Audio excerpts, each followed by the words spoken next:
I discovered my 7-year-old son, alive, inside a freezer. 3 days, a grueling 72 hours he spent ensconced in total darkness, surrounded by frozen meat and ice, his small form curled into a corner like a discarded doll. When I finally extracted him, his skin bore a chilling blue hue. He was speechless, only capable of trembling. The most distressing revelation was his mother's complicity. She had been aware of his horrific predicament throughout. It was at that moment I comprehended that my identity as a civilian had irrevocably dissolved. I had transformed into a weapon, at last presented with a definitive target. For more narratives of betrayal, consider liking and subscribing, and let me know your city or country in the comments. My name is Mason, and for 15 years I meticulously constructed a life where my past remained an impenetrable secret. The grocery store cashiers recognized me as the quiet fellow who consistently purchased coffee and newspapers. My neighbors knew me as the self-sufficient man who repaired his own truck and never voiced complaints. My therapist perceived me as someone earnestly striving to leave behind the indelible experiences of Navy SEAL training. The years devoted to extraction missions, intense interrogations, and grappling with decisions that others found unconscionable. I believed I had earned my tranquility, or so I convinced myself. The call arrived on a Tuesday, precisely at 3:47 p.m. The exact time is etched in my memory because I was observing it on my phone when my ex-wife's number illuminated the screen. Harper. We hadn't exchanged a single word in 6 months, not since the finalization of our custody agreement. By then, our communication was solely mediated by lawyers. 6 months of absolute silence, and then, without warning, her voice shrieked through the speaker with such intensity that my neighbor likely heard it through my kitchen window. Mason. Mason. Oh my God. They found him. I was already moving toward my truck before she could complete the sentence. Something in her urgent tone activated a dormant part of my brain, a part I had believed was long retired, the part that disregarded consequences or protocols, the part that communicated in a singular language. Protect what is yours.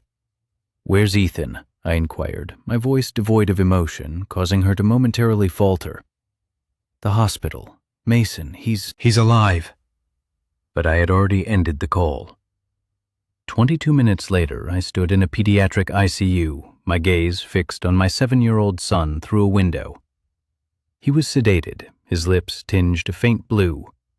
His tiny chest rose and fell beneath hospital blankets adorned with cartoon characters, which, in that moment, seemed grotesquely out of place. 4 intravenous lines ran into his small arm. A monitor beeped rhythmically, measuring the seconds of a life that had narrowly escaped its termination. A doctor approached me, an older woman with eyes that, despite their kindness, conveyed an overwhelming weariness. She articulated the facts as if reciting from a medical manual.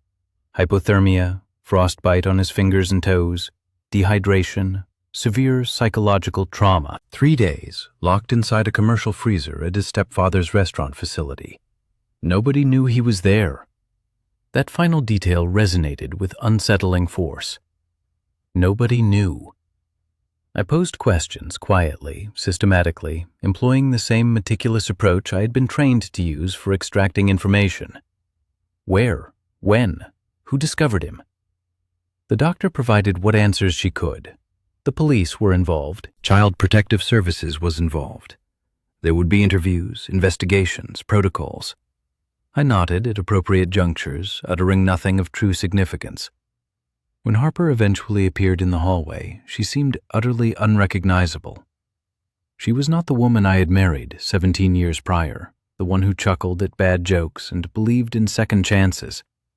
This was a stranger wearing my ex-wife's face, hollowed out and consumed by terror. Her new husband, Dominic, was being held for questioning.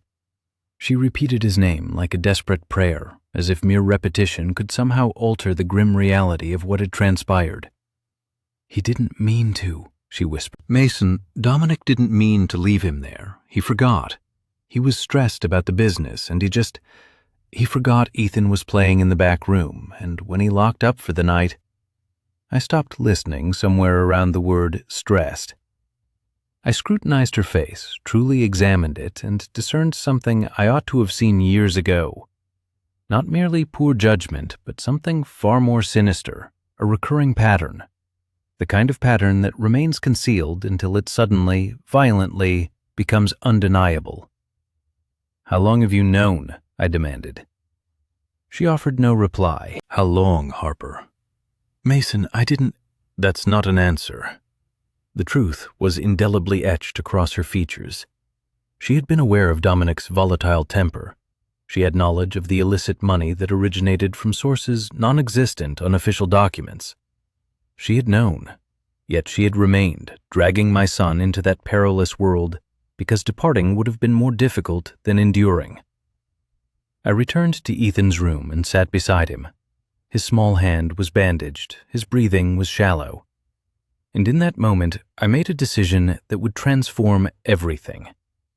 The Navy had instilled in me the ability to compartmentalize, to separate the man I was from the grim necessities of my duties. Yet, sitting there in that hospital room, I refused to separate anything. I allowed the two versions of Mason to merge completely. The quiet civilian and the trained soldier became one, unified by a solitary, unwavering purpose. The system would inevitably fail. I knew it deep in my bones.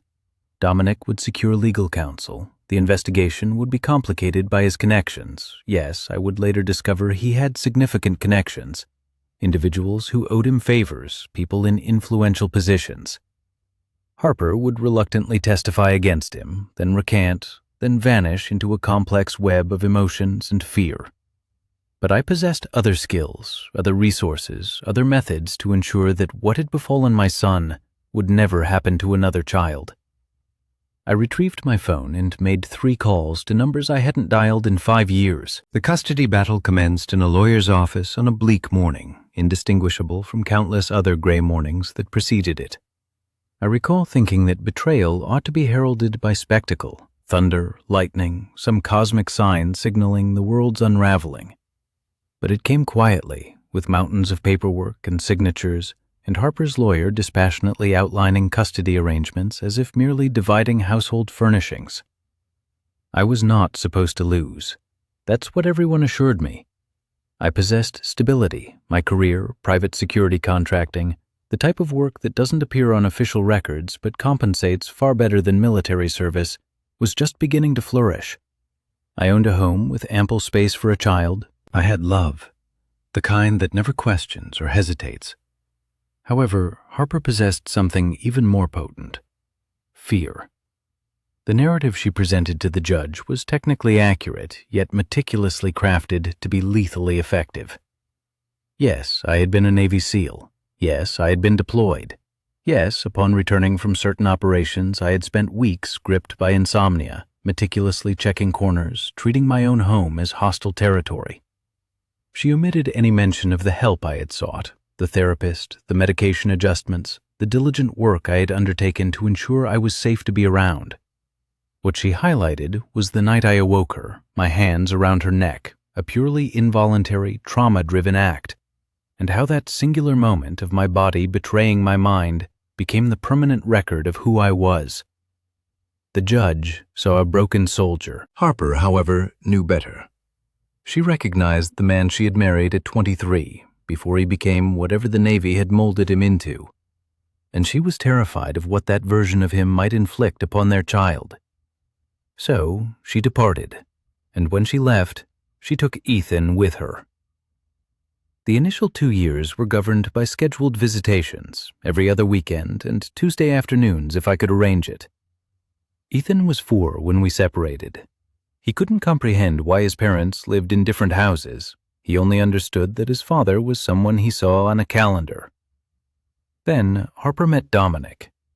She introduced him gradually, a friend she encountered at the grocery store, a man who helped her repair her car, a person who was suddenly always present when I collected Ethan. His hand would linger on Harper's back in ways that caused my jaw to clench. Dominic possessed the kind of charm often found in dangerous men, confident, attentive, seemingly hanging on every word as if it held profound importance.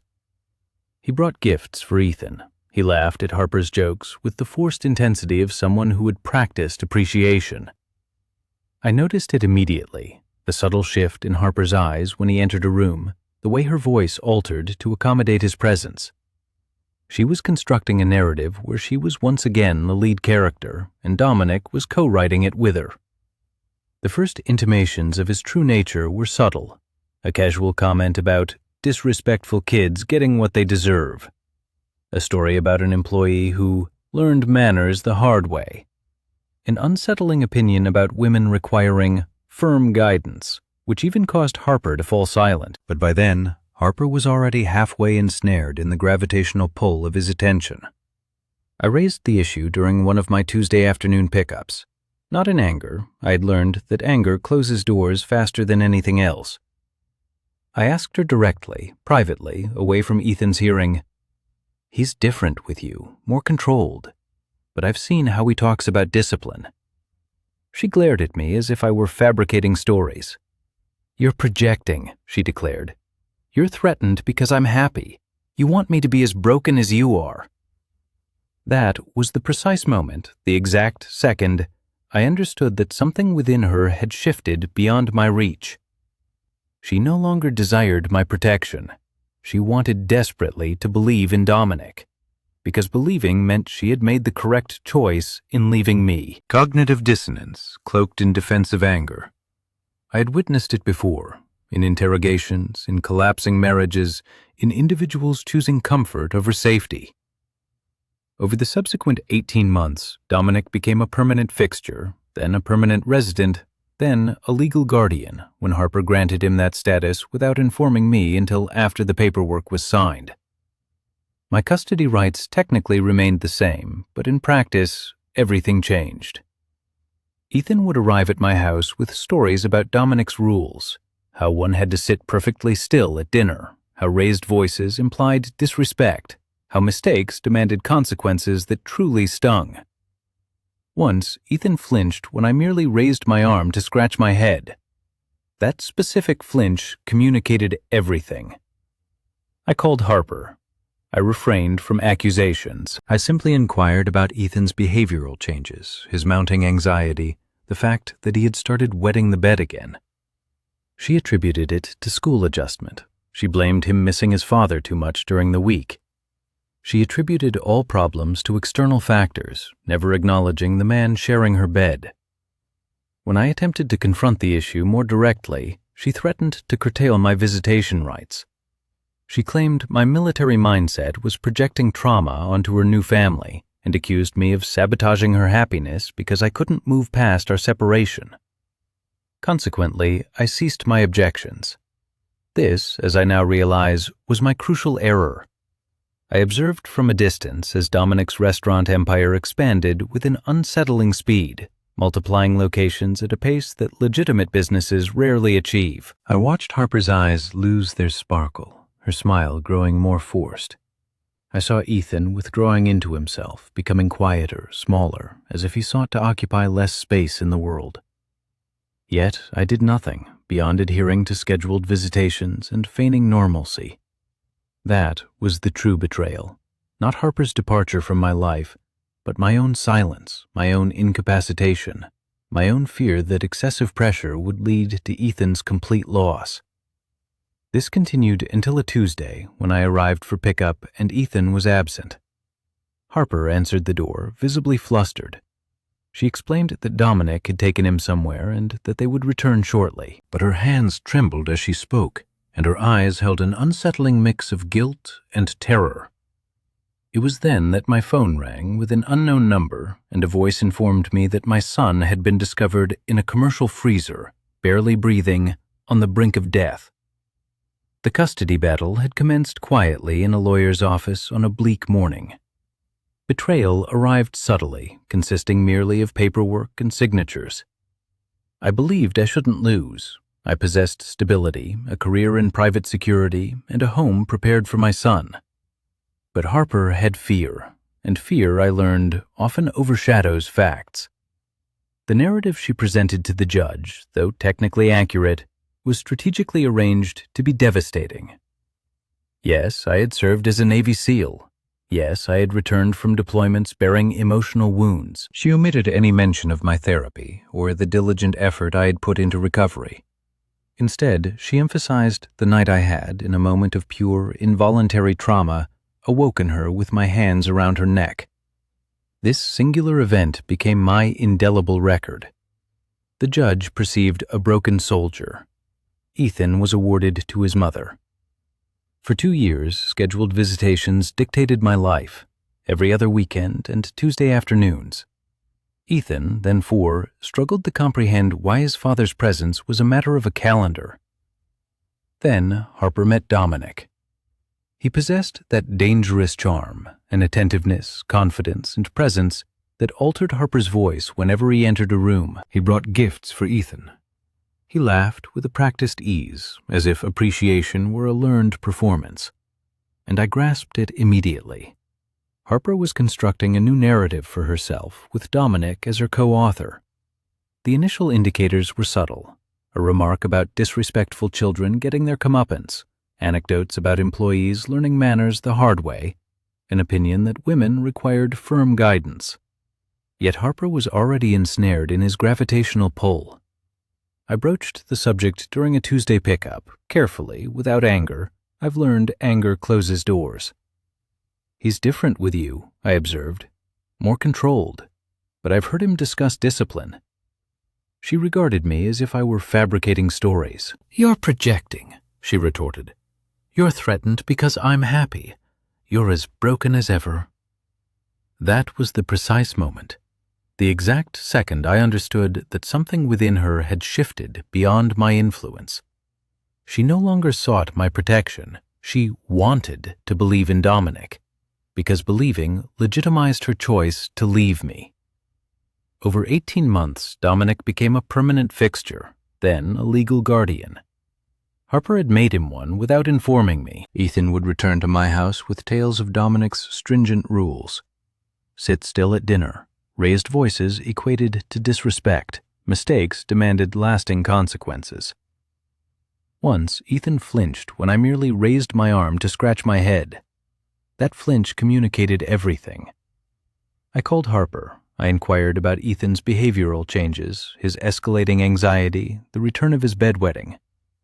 She blamed school. She blamed missing his father. She blamed everything except the man sleeping in her bed. When I pressed further, she threatened to reduce my visitation time. She claimed my military mindset was projecting trauma. She insisted I was sabotaging her happiness. So I stopped pushing. That was my mistake.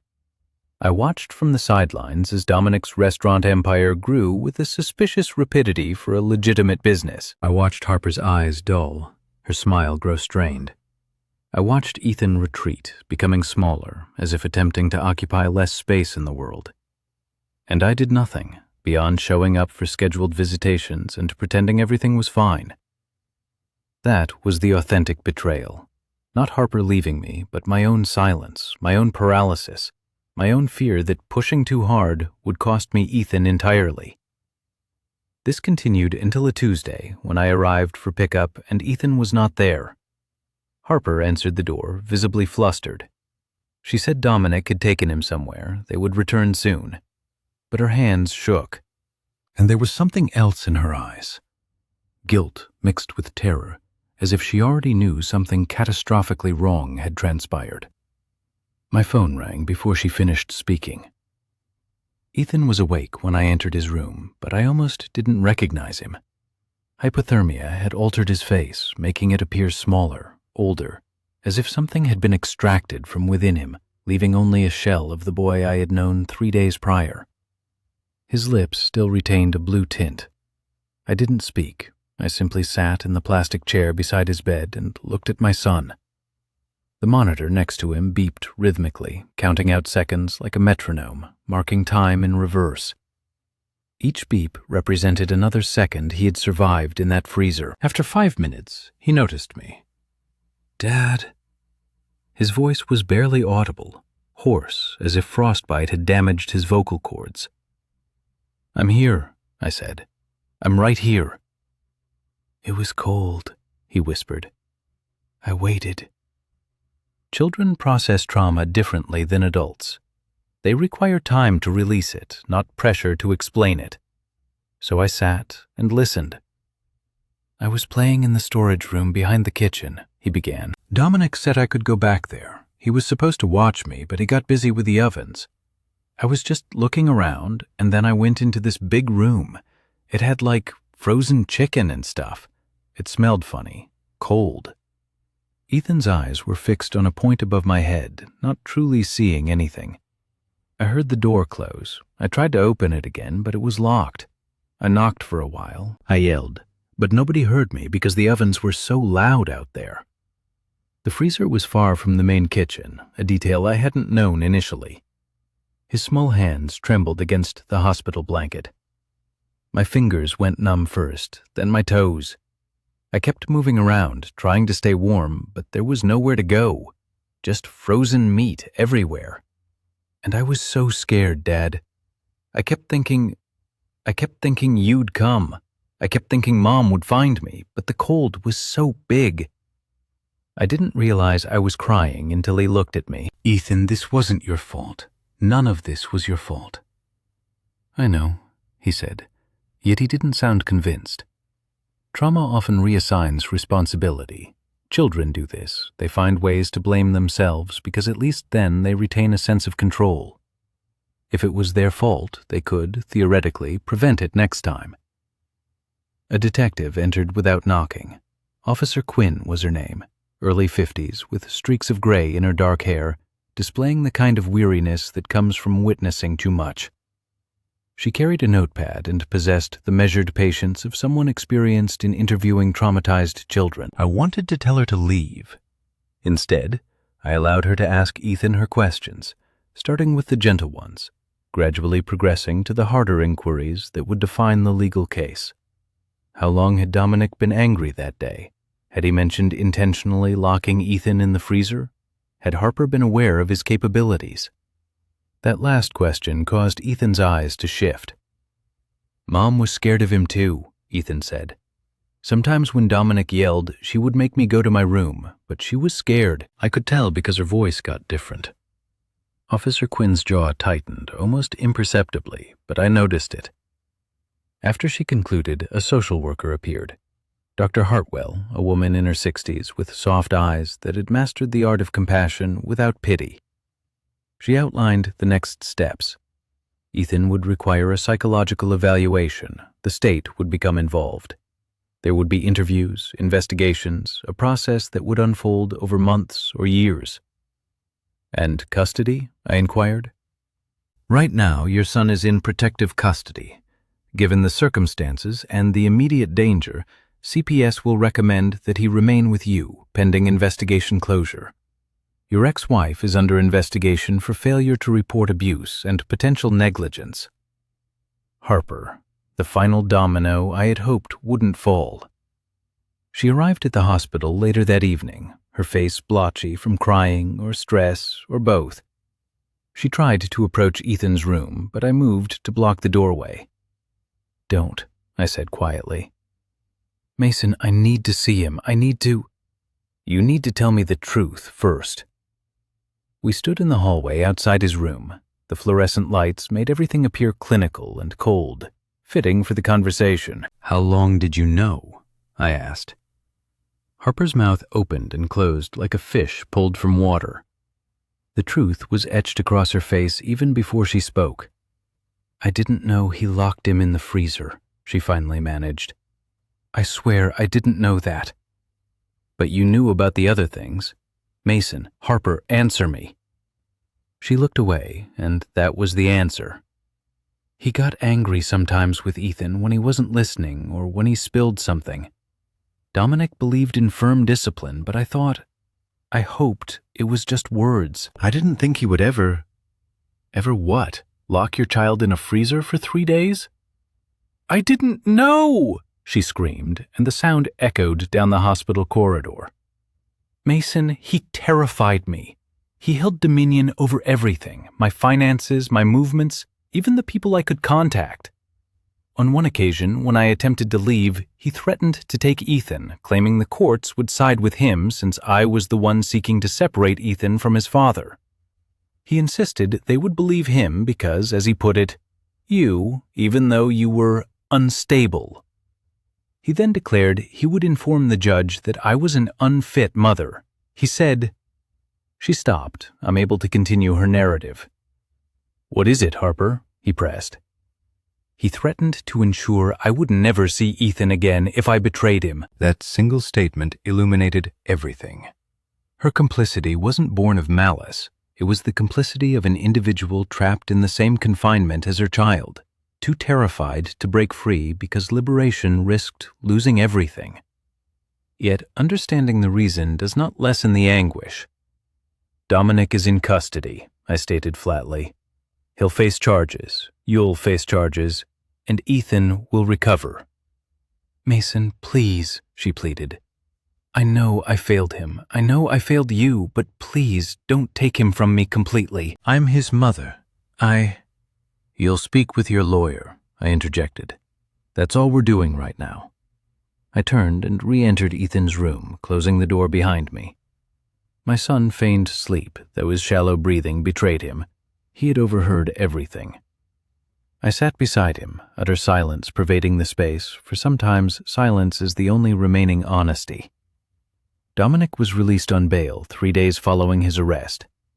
I was seated in the courthouse hallway when his lawyer, a man in his mid-50s, in an expensive suit, exuding the kind of confidence born from knowing influential people, walked past me. Behind him, Dominic emerged, his jaw clenched, his eyes surveying the room as if already formulating his next course of action. No remorse, no shock, just calculated intent. The bail conditions were almost insulting. Stay away from Ethan, restricted contact with Harper, and report to a bail officer twice weekly. It was merely a piece of paper instructing a violent man not to be violent, as if rules have ever deterred someone who disregards consequences. I observed him post bail using cash, actual physical currency handed over by an individual I didn't recognize. That detail lingered with me, not because it was unusual, but because it implied the funds were already available, liquid and prepared, as if Dominic had anticipated the need for swift action should events go awry. Officer Quinn approached me afterward. "I know what you're thinking," she said, sitting beside me on the bench. "Don't." "I'm not thinking anything." "Yes, you are. I can see it on your face. You're contemplating how the system has failed your son. And you're right, it has. But pursuing Dominic yourself will only guarantee his victory. He'll have you arrested, and then he'll gain custody of Ethan anyway." She was astute enough to understand who I was, even if she wouldn't articulate it directly. A military background is discernible to those who have witnessed combat. They recognized the stillness, the controlled breathing, the way I was already mentally surveying exits and locations. "What happens now?" I inquired. "Now we construct a case. The physical evidence from Ethan's exposure, the restaurant's timeline, witness statements from employees. Dominic confined a child in a commercial freezer. That constitutes attempted murder or aggravated assault at minimum, but it requires time. Time. That word felt like a weapon wielded against me. The preliminary hearing occurred 2 weeks later. Dominic's lawyer contended it was an accident, that Dominic was unaware Ethan was in the freezer. The restaurant manager corroborated this story, stating Ethan frequently played in that area, that Dominic had explicitly instructed him multiple times to keep Ethan out of restricted zones, and that on the day in question, no one was actively monitoring individual locations. The narrative they constructed was elegant in its simplicity. A child wandered into a perilous area despite being forbidden, a door automatically locked as part of security protocol, culminating in a tragic accident no one could have foreseen. Ethan's testimony contradicted this account. He claimed Dominic had told him to play back there, specifically stating the freezer room was safe.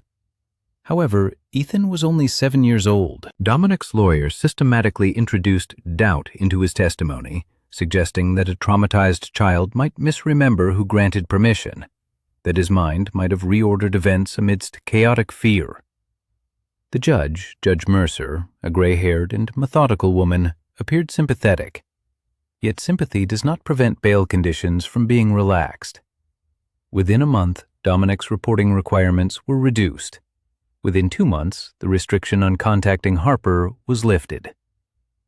That's when I began to uncover his genuine business endeavors.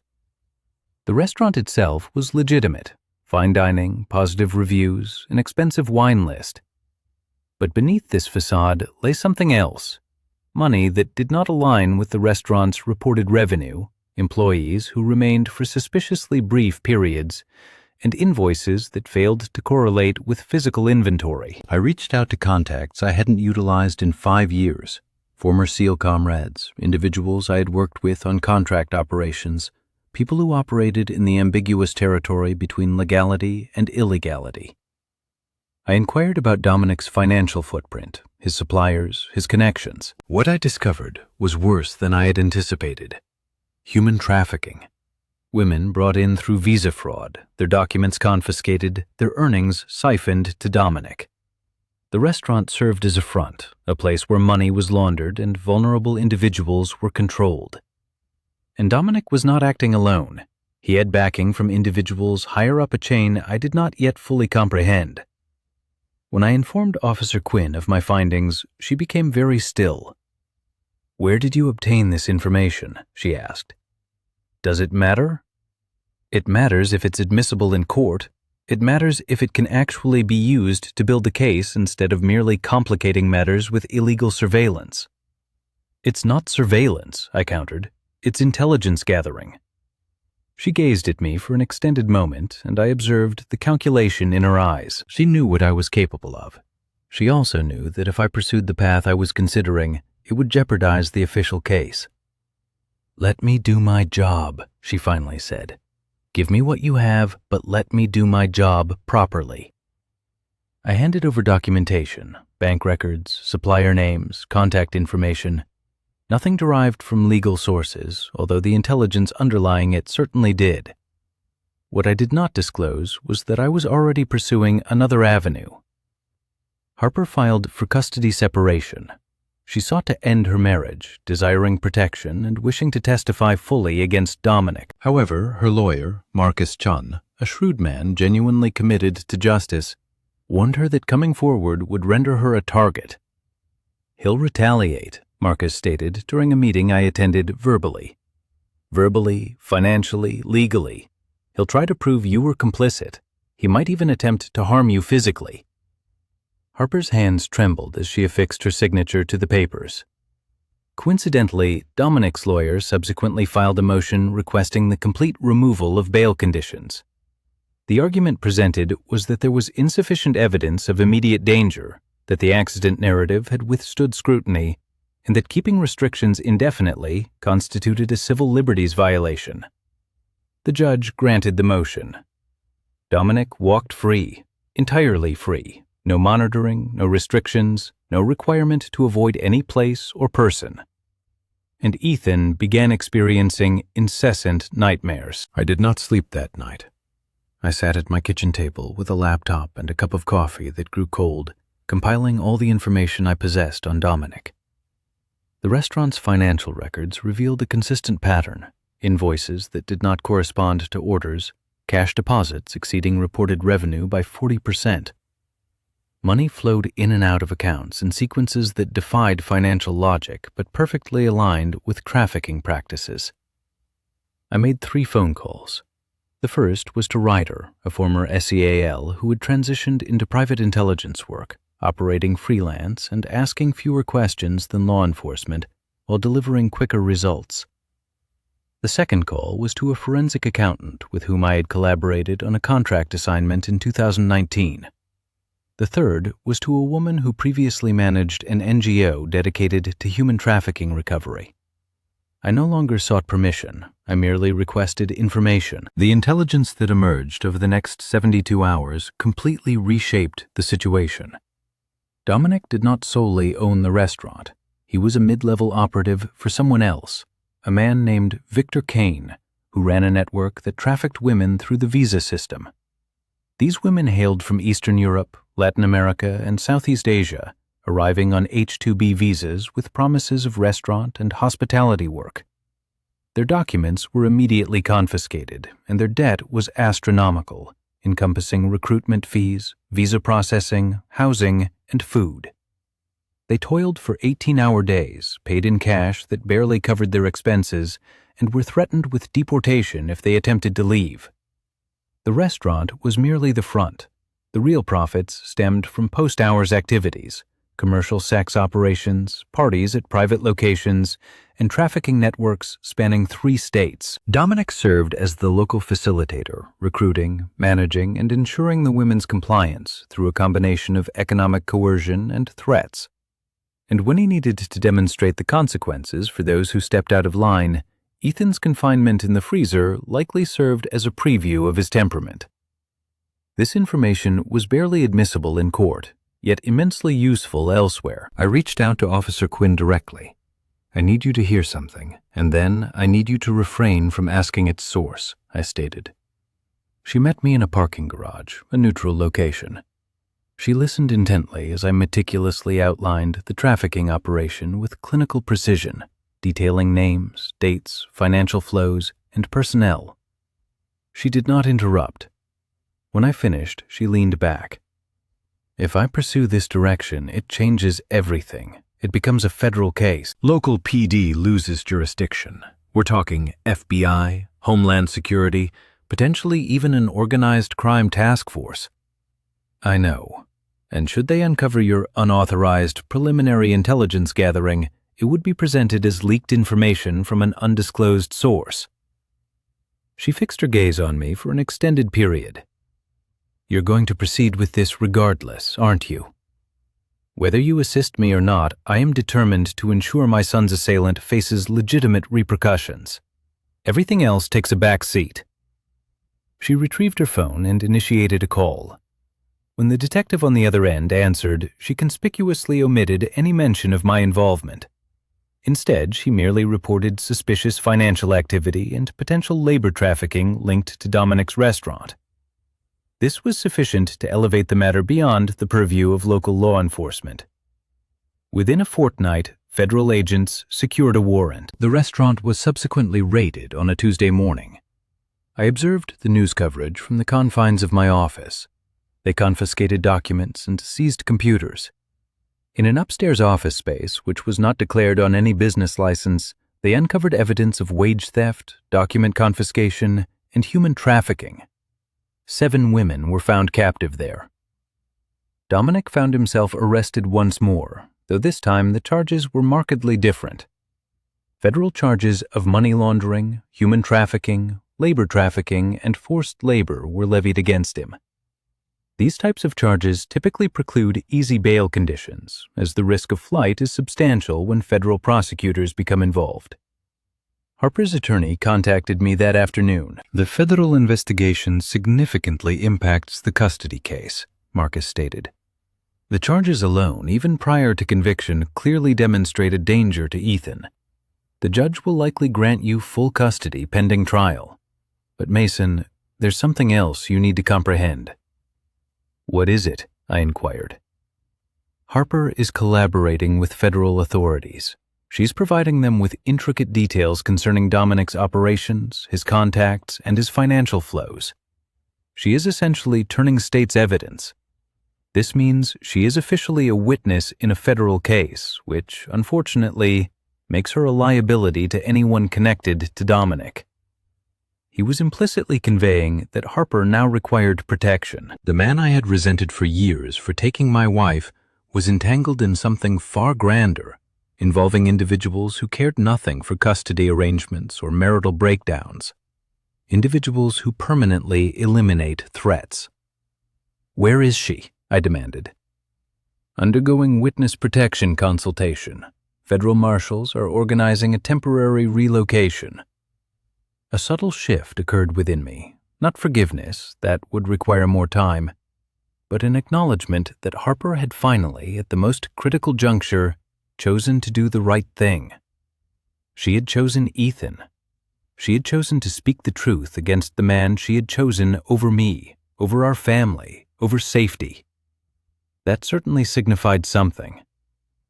Ethan's nightmares began to diminish 3 days after Dominic's federal arrest. They hadn't vanished entirely, but they were manageable. He ceased flinching at sudden movements and started sleeping soundly through the night. When I collected him from school that Friday, he posed an unexpected question. "Is Mom going to be okay?" "Yes," I replied. "She's going to be safe because she assisted the police, because she spoke the truth when it mattered." He nodded, asking no further questions. Children of 7 years grasp justice in ways that resonate with them, even amidst complex circumstances. That night, I sat at my kitchen table with the same laptop, but a different cup of coffee. I accessed the files pertaining to Dominic's associates, the individuals he reported to, the financial trails leading beyond his immediate operation, and the network that was far more extensive than any single prosecutor seemed willing to admit. The Navy SEAL within me was now fully awakened, and there was still significant work ahead. Harper called me at 11:47 p.m. on a Wednesday.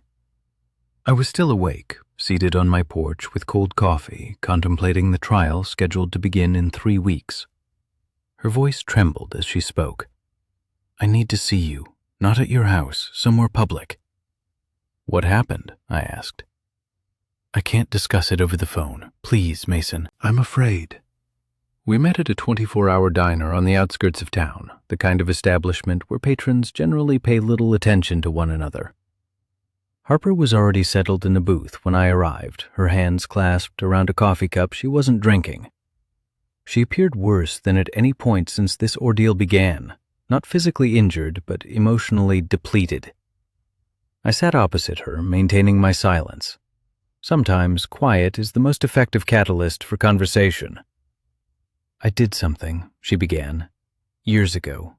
Something Dominic has been using against me to ensure my compliance." "What did you do when Ethan was 2? "I took money from a client at work, just borrowed it.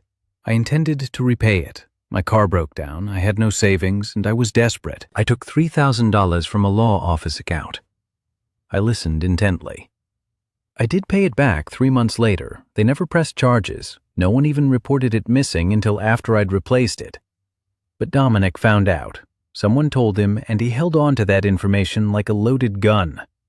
He told me that if I ever left, if I ever betrayed him, he'd report it to the state bar and ensure I could never work again. He'd report it to CPS and convince them I was a criminal unfit to have custody of Ethan." She paused, and I could discern the crushing weight of years etched on her face. "But that's not the worst part," Harper continued. 2 months ago, Dominic showed me something. He claimed it was insurance. Insurance that I would remain silent, that I would never cooperate with law enforcement, that I would protect him if anything went awry. What was it?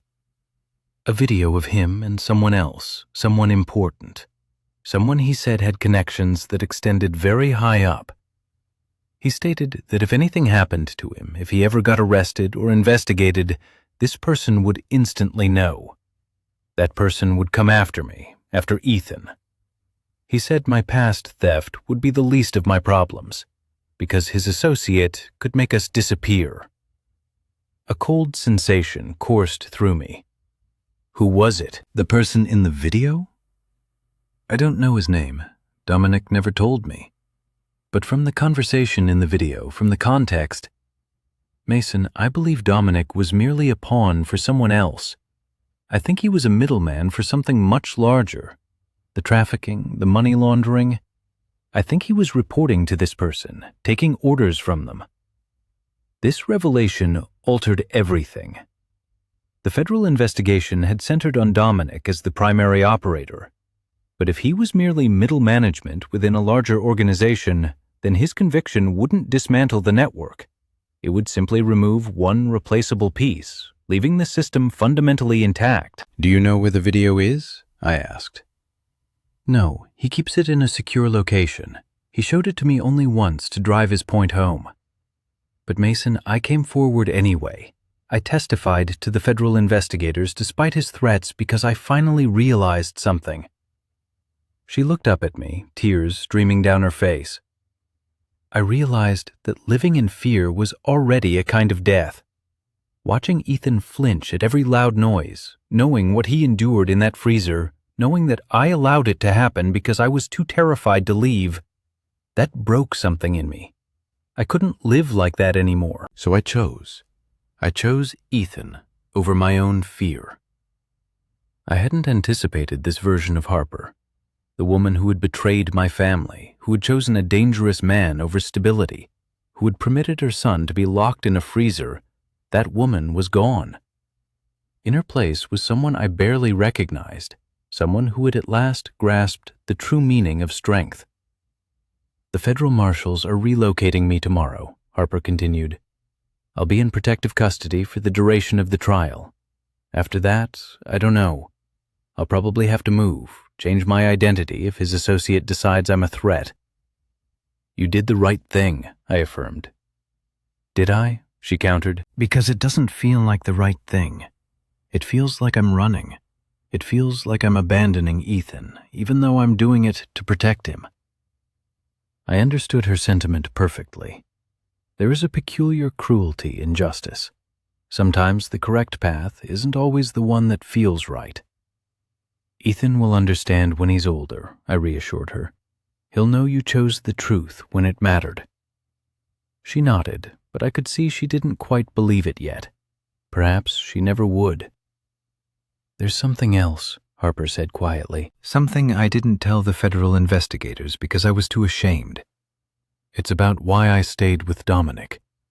What is it? At first, before the threats, I lingered because you terrified me, she whispered. Not because of what you did, but because of who you were. Every time you looked at something a certain way, I'd see the soldier in you. I'd see the part of you that could do things I couldn't comprehend. And I didn't know how to live with that. So I left. And then I met Dominic. And he was charming. And he seemed normal. And I chose the devil I could see over the soldier I couldn't understand. She was openly weeping now, making no effort to wipe her tears. And I was so wrong. You would never have hurt Ethan. You would never have locked him in a freezer. You would have protected him with your life. And I took that away from him because I was afraid of a part of you that never would have hurt anyone I loved. I didn't respond immediately, processing the profound irony. I had spent 15 years striving to become someone safe, someone normal, someone who didn't bear the weight of military training. And in doing so, I had lost my family. Yet in losing them, Harper had discovered that the true threat lay not in what I was capable of, but in what Dominic actually did. Can I ask you something? Harper ventured. Yes? Are you going to do something to Dominic that the justice system cannot? I looked at her for a long moment. The justice system is going to convict him on federal charges. He'll spend decades in prison. That's what the law will do. But are you going to do something else? I offered no direct answer, not because I was unsure of my intentions, but because she did not need to know. She was on the verge of entering protective custody, and knowledge in her situation was a liability. Just know, I finally stated, that your testimony matters. Knowing you're doing the right thing, even amidst difficulties and fears, truly matters. Ethan will remember his mother's courage. She reached across the table, squeezing my hand, not romantically, but in a shared moment of human understanding between two people who, in different ways, had fallen short and were perhaps, at last, coming to terms with why. When she walked out of the diner 30 minutes later, a federal marshal awaited her in a car outside. She didn't glance back. She simply entered the vehicle and vanished into the night. I remained alone in the booth, my thoughts consumed by Dominic's enigmatic associate, the video, and the realization that the freezer was merely the visible tip of a much larger, far more sinister operation. The Navy SEAL in me was already strategizing. I spent the week following Harper's disappearance applying my Navy training, dissecting a complex problem into manageable, actionable components. Dominic was effectively neutralized. Federal charges would ensure his containment long enough for the trial. However, the man in the video, the associate whose connections reached higher within the organization, represented the true menace. He also held the real leverage. Officer Quinn contacted me on a Thursday morning. "The federal investigation is expanding," she stated without preamble. "They're now probing organized crime links. RICO charges are being discussed. But here's the issue. Dominic isn't cooperating. He's keeping silent, which implies he's either terrified of something or has been ordered to remain quiet." "He's terrified," I affirmed, "and with good reason. Mason, I'm going to say this once, then I'm pretending this conversation never occurred," she continued. "If you uncover anything admissible, anything usable in court without jeopardizing the federal case, bring it directly to me. Do nothing else with it. Do you understand?" "I understand." She hung up. I possessed resources she lacked. I had contacts operating in spheres the government couldn't officially access, 15 years of training in extracting information from elusive sources, and a deeply personal motivation. My investigation began with Dominic's finances, not the restaurant, which had already been seized, but his personal accounts, safe deposit boxes, and offshore holdings. Within 48 hours, I assembled a financial picture, money flowing into his accounts from a single source coded as consulting fees, channeled through 3 shell corporations. The trail led to a company registered in Delaware, then to another in Nevada, and finally to an individual, Oliver Thorne. Oliver Thorne had no criminal record. His background was clean enough to pass basic vetting: a successful real estate developer, a philanthropist donating to children's hospitals, a board member of a private equity firm. Exactly the type of person who attends charity galas and funds political campaigns. Yet, beneath this polished exterior, something different lurked. I tasked Ryder with a deeper dive. The findings revealed a network of properties, restaurants, hotels, boutique shops spread across 9 states. All exhibited the same financial pattern: high cash flow inconsistent with reported revenue, with money moving through accounts in sequences that defied rational business sense. It was a sophisticated mechanism for laundering money and moving people, orchestrated by Oliver Thorne. Crucially, I also found the video, not the actual footage which remained securely hidden, but references to it. Emails between Dominic and Thorne mentioned the insurance, discussed the footage, and contemplated the implications if it were to become public. The emails were encrypted, but Ryder had a cybersecurity contact capable of decrypting them. What emerged was a conversation between a terrified mid-level operator and his superior. Dominic pleaded for protection, while Thorne reminded him that such protection was conditional, primarily contingent on remaining silent and not becoming a liability. The video, based on context, depicted Thorne with another individual whom Dominic consistently referred to as the Senator, a United States senator unnamed in the emails, but referenced multiple times in ways that underscored the implicit threat. If Dominic spoke, if he revealed Thorne's accomplice, that senator's career would be ruined. But so too would Dominic's and the lives of everyone he cared about. It was leverage, cutting both ways. I could have taken this information to the FBI, allowing the federal system to handle it. However, the federal system moved slowly, and large systems often found ways to protect themselves. Individuals with vast resources and political power rarely just fell. They maneuvered, bargained, and struck deals that allowed them to disappear with their fortunes intact. So, I opted for a different approach. I compiled everything: the financial records, the decrypted email chains, the business structure, the shell corporations, the offshore accounts. The resulting file was thorough, detailed, and unquestionably admissible if presented to the appropriate authorities. I then made 3 separate copies, storing them in 3 distinct locations with 3 trusted individuals. Following that, I did what the Navy had conditioned me to do. I went directly to the source. Oliver Thorne's office was situated on the 40th floor of a downtown high-rise, glass walls, marble finishes, the epitome of power. I walked in without an appointment at 2 p.m. on a Tuesday, informing the receptionist I urgently needed to speak with Thorne about a personal matter. My quiet urgency was surprisingly effective. They made me wait 40 minutes, which I utilized to scrutinize the office, noting the exits and observing the security protocols. When Thorne's door finally opened, the man who emerged was precisely as I had envisioned. Polished, self-assured, the type who had mastered weaponized charm. Mid-50s, a tailored suit, and a smile that had likely persuaded hundreds to trust him. "Mr. Thorne," I said, rising. "My name is Mason. I'm Ethan's father, Dominic's most recent victim." His smile remained fixed, but a subtle shift occurred behind his eyes. Calculation, assessment. He was gauging the extent of my knowledge and my intent. "I'm not sure I follow," he said cautiously. "You do. You know exactly what I mean. You know about the video. You know about the senator. You know Dominic is heading to federal prison, and once he's there, he'll have ample time to contemplate whether silence is truly worth his life."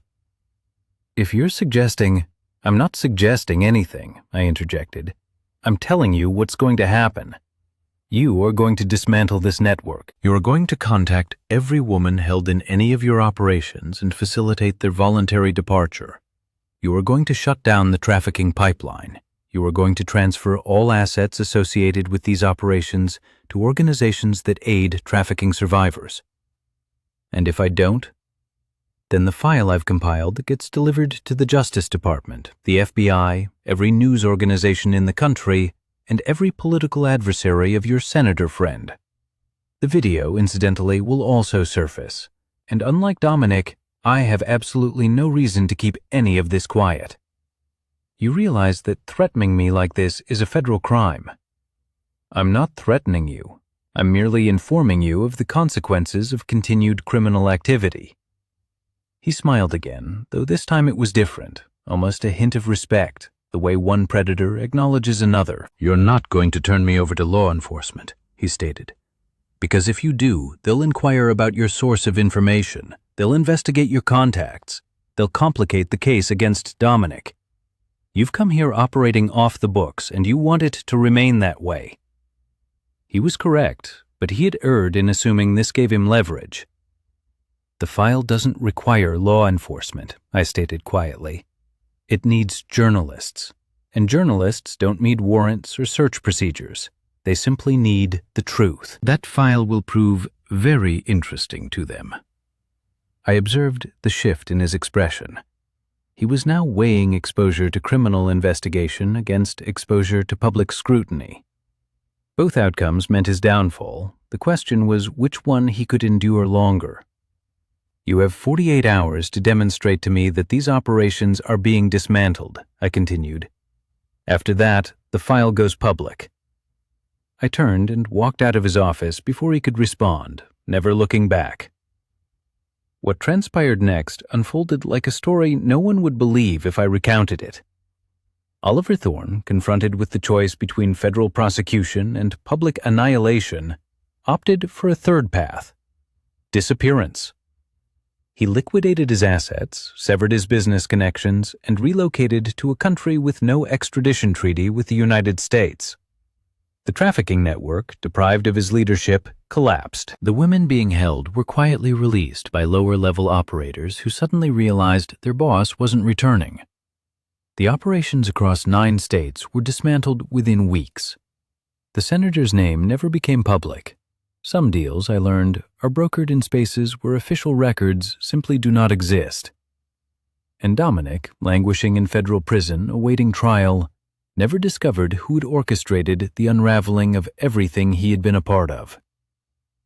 The trial began on a dismal Monday in March. Dominic sat at the defense table in an expensive suit that failed to conceal the weight he'd shed in federal custody.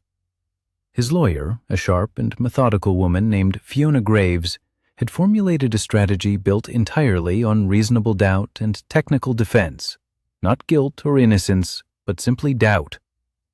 The prosecution's opening statement was solid. Federal prosecutor Marcus Webb, who had dedicated 2 decades to dismantling organized crime syndicates, meticulously presented the facts. The freezer, the hypothermia, the undeniable evidence of deliberate confinement. While Ethan's testimony would be crucial, so too would the circumstantial evidence, security footage, phone records, and statements from restaurant staff. However, the most profound impact came from Harper. She testified on the third day, and I witnessed her appearance in court.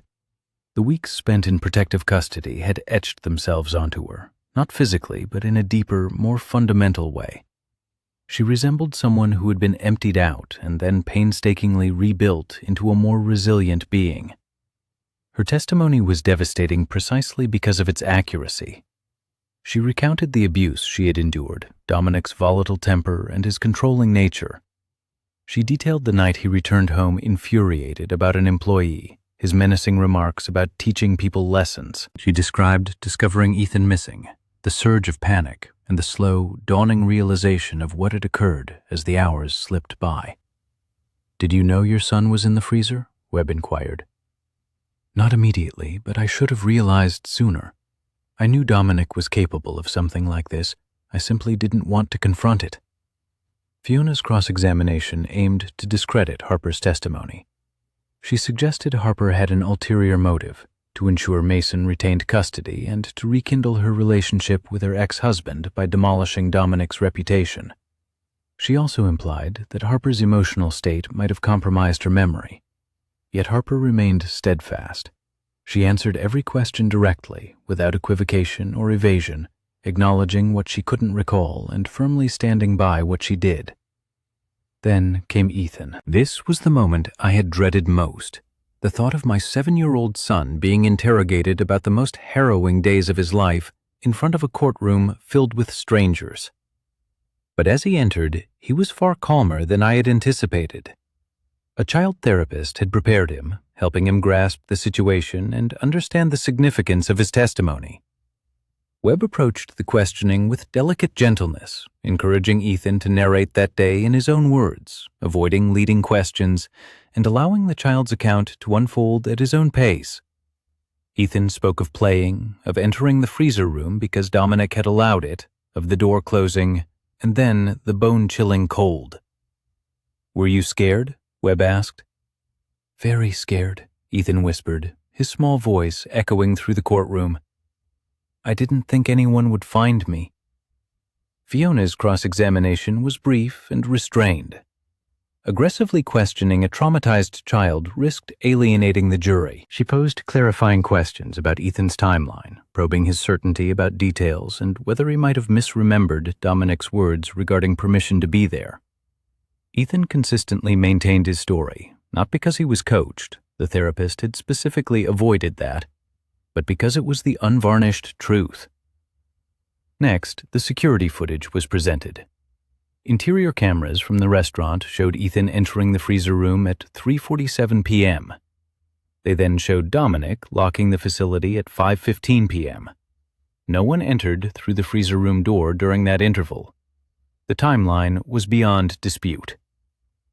Dominic testified in his own defense, a strategy Fiona employed, hoping his charm and composed demeanor would convince the jury it was all a tragic misunderstanding. He asserted he was unaware Ethan had gone into the freezer, claiming the door locked automatically as part of the security protocol. He also stated he had searched for the boy but assumed Harper had picked him up prematurely. Webb's cross-examination systematically dismantled his narrative. Phone records revealed Dominic never contacted Harper after realizing Ethan was missing. Security logs indicated the freezer door required a specific override code to lock. It did not lock automatically. Furthermore, his movements that day, reconstructed from employee statements and security footage, showed he had passed the freezer room multiple times without attempting to open it. "You walked past that room 17 times, Webb declared, displaying edited security footage. 17 times between the moment your stepson entered and when you locked the building. You never attempted to unlock it. You never called anyone to check on him. You never did anything to find your 7-year-old child." Dominic's lawyer objected, but the judge overruled it. "I forgot," Dominic mumbled, his voice now subdued.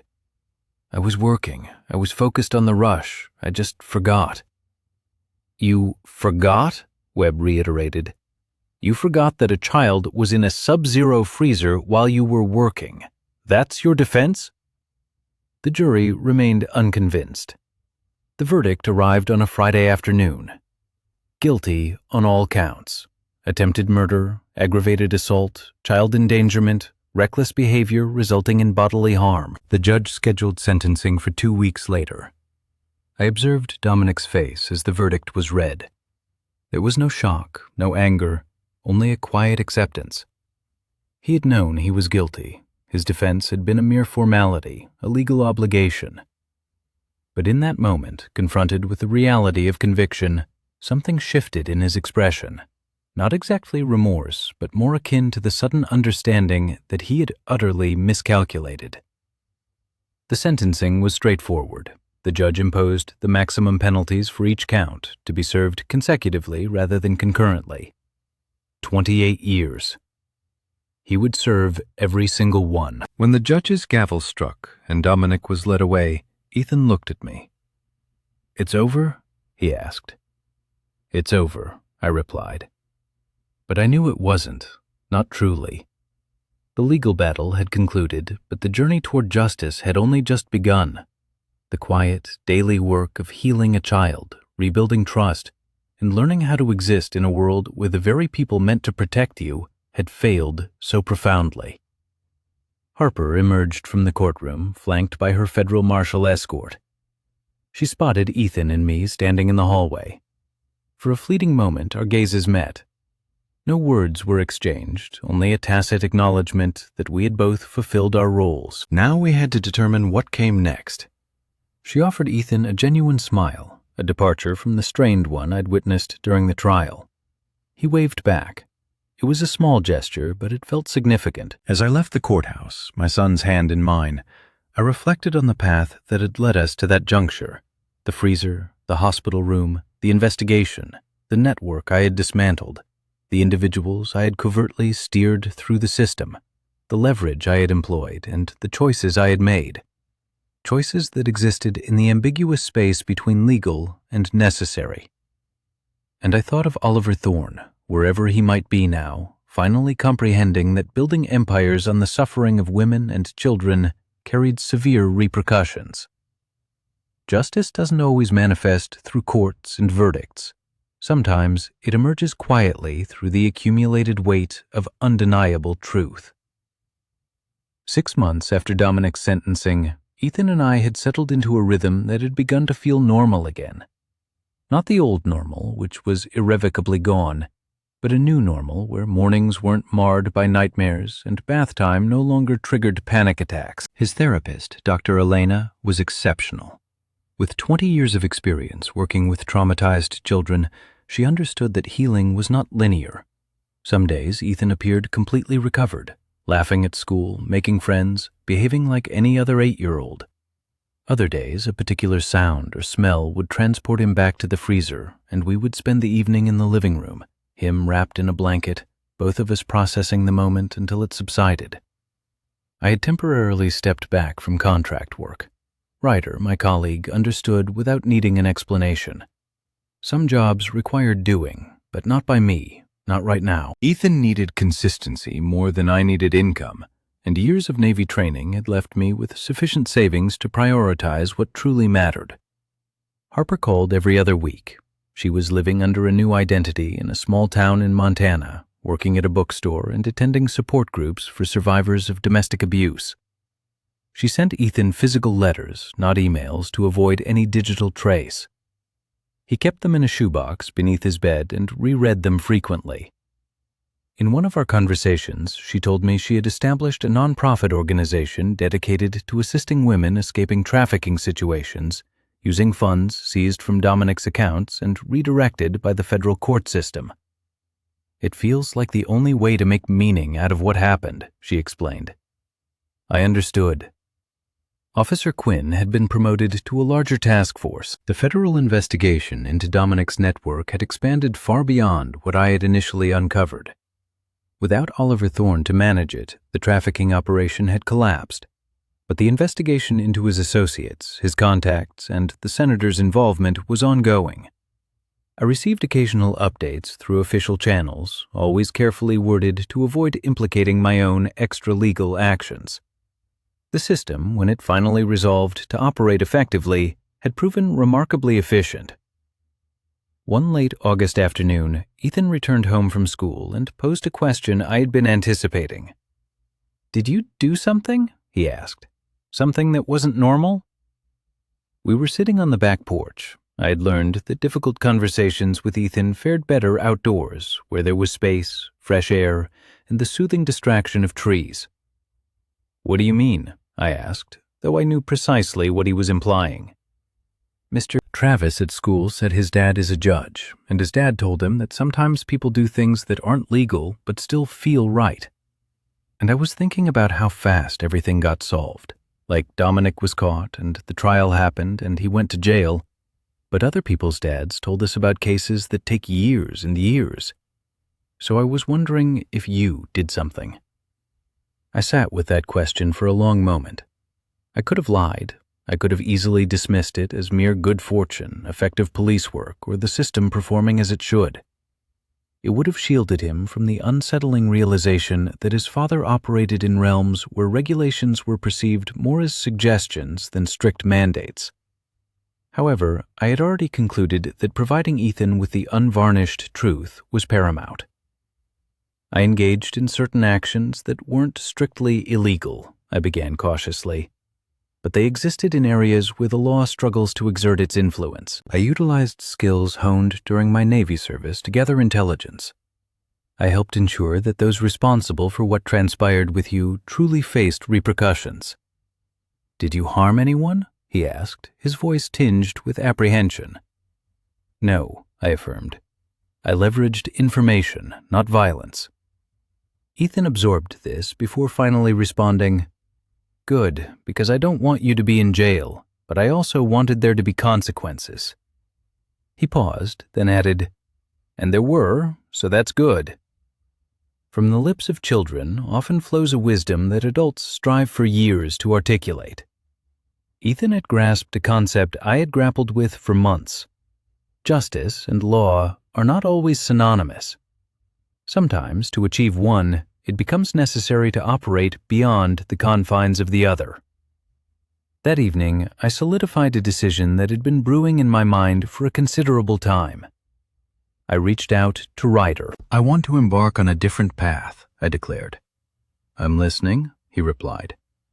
"I intend to utilize my expertise in information extraction, in locating individuals who wish to remain hidden, and in dismantling intricate networks," I explained. "But I want to do it for those who lack the means to afford legal counsel or investigators. I envision building an organization dedicated to helping vulnerable individuals secure justice when the established system fails them." A brief silence ensued on the other end of the line. "You're advocating for vigilante justice," Ryder observed. "I'm advocating for justice that functions outside the system when the system itself is compromised or broken," I clarified. "I'm talking about taking necessary action for people who have exhausted all other avenues." "That's inherently dangerous," he cautioned. "Everything worthwhile carries an element of danger," I retorted. Ryder let out a sharp laugh, the kind of laughter that comes from years spent navigating situations where danger is merely another variable to be managed. "I'm in," he declared. "We'll brand it professionally, something that doesn't immediately suggest an illegal vigilante operation. I know a lawyer who has connections with other lawyers. We can build something substantial." And indeed we did. By the following spring, Boundary Protection was established, officially registered as a nonprofit organization, providing investigative services to underserved communities where traditional law enforcement had fallen short. We operated in nebulous areas, employing intelligence-gathering methods that wouldn't hold up in court, but could nevertheless provide families with answers, closure, and the crucial leverage needed to initiate official investigations. Every case adhered to a strict rule. Quote, "3 Ethan, now completely recovered and transformed into a stronger, more perceptive version of himself, his trauma a scar rather than an open wound, understood that his father's work was important but not casually discussed at school." "Does it help people?" he inquired one night. "Yes," I confirmed. "Then I'm proud of you," he stated. That, I realized, was the true measure of justice, not courtrooms, verdicts, or convictions, but whether those you loved most comprehended your actions and could respect them. Ethan's 18th birthday fell on a Tuesday in April. I watched him cross the high school graduation stage, knowing that somewhere in the audience, a woman he had only ever spoken to on the phone was shedding proud tears in the back row. Harper had risked her protected identity just for that hour, just to witness his transition into adulthood. He was healthy, thriving. He had achieved success as a debate champion, earned academic scholarships, and developed a passionate dedication to understanding justice systems and their shortcomings concerning vulnerable populations. The freezer had not defined him. It had left its mark, but it had not owned him. The endeavor Ryder and I had painstakingly built over the past decade had expanded far beyond our initial expectations. Boundary Protection now operated in 15 states, employing a team of 12 investigators and a network of affiliated lawyers, and it assisted 17 families in securing justice when the official system had abandoned them. We had meticulously dismantled 3 trafficking networks, exposed 2 corrupt police departments, and facilitated the recovery of 2 missing children. Our work was conducted discreetly, without media attention or publicity, relying solely on thorough investigative efforts that traversed areas where official law enforcement could not legally operate. However, once we furnished them with independently verifiable information, they suddenly found the impetus to act. Oliver Thorne had passed away 3 years prior in a car accident in Thailand. Some regarded the timing as conveniently opportune. I refrained from speculation. The senator implicated in the video had retreated from public life, citing health concerns, and his organization had quietly dissolved. No scandal, no public exposure, merely a strategic withdrawal from power before circumstances became overly complicated. Dominic remained incarcerated in federal prison. His eventual release, decades away, would see him as an elderly man who had spent his most dangerous years behind bars. I sometimes pondered if he ever grasped why everything had unraveled so swiftly, why his network had imploded the moment of his arrest. I hoped he did. I hoped he understood that his choices carried profound consequences, consequences far more comprehensive than even the legal system could have delivered. But the true significance of everything that had transpired wasn't reflected in my accomplishments.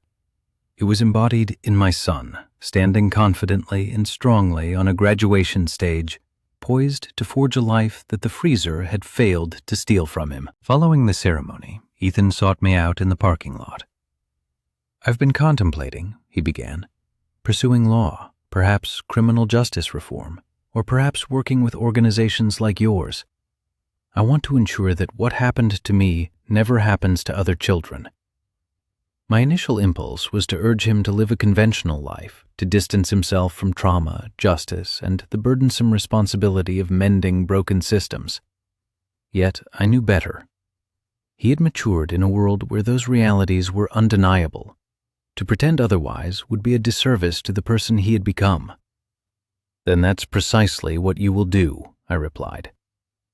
That evening, I sat alone on my back porch, the same porch where I had once answered his question about my less-than-legal activities. I reflected on the journey from that initial frantic phone call to this pivotal moment.